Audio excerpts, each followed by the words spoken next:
नमस्कार दर्शकवृन्द, स्वागत छ सेन्ट्रल डुवर्स न्युजमा। आज 9 जनवरीको दिन अलिपुरद्वार जिल्लाका जिल्ला शासक दफ्तर डुवर्स कनियाअघि भारतीय जनता पार्टीद्वारा भव्य रैली साथै धरना प्रदर्शन गरियो। डुवर्स भेगका वंशीय कमानका विषयहरूलाई लिएर नारेबाजी गरी प्रदर्शन गरिएको बताइएको छ। हेरौँ यो सानो रिपोर्ट।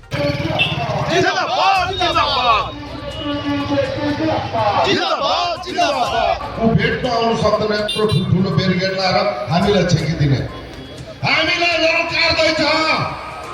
आदिवासीको चेरी धनु, गोर्खाको खुकुरी लड्कार्दैछ, हामीलाई निम्ताउँदैछ। हाम्रो बेसी गऱ्यो भने चिया बगान सगन केही चाहिँदैन हामीलाई। हाम्रो जमिन हो, हामी उखालेर खेती गरिदिने। साला डेली आएर के को धर्ना यहाँ? घरि डिएमकोमा धर्ना, घरि सिएमकोमा धर्ना, धर्नै वाक्कै बसेको। घरि बस कन्या, उत्तर कन्या, जेएलसी, एएलसी, डिएलसी कहाँ जाने हामी भन्नु त? आफ्नो मेहनत गर्छौँ। बिहान 5 बजी उठेर हाम्रो दिदीबहिनीहरूले भोजन बनाउँछ।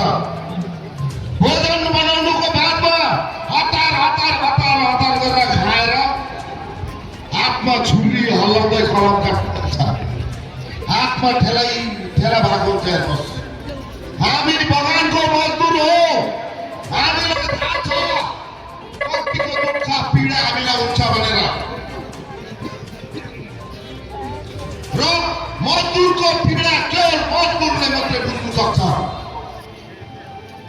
र त्यसले गर्दाखेरि हाम्रो अधिकार लिनुको लागि जहाँ पनि हुन्छ हामी गएर आफ्नो हक र अधिकार लिनु सक्नुपर्छ। कहाँबाट साला कलकत्ताबाट आउँछ मालिक बन्नेर। हेर्नुहोस् है, ब्रिटिसको शासन लगाउँछ हामीलाई। हामी एउटा खराब भाषा बोल्दा हामीलाई चार्जसिट गर्छ, हामीलाई सोकेस गर्छ।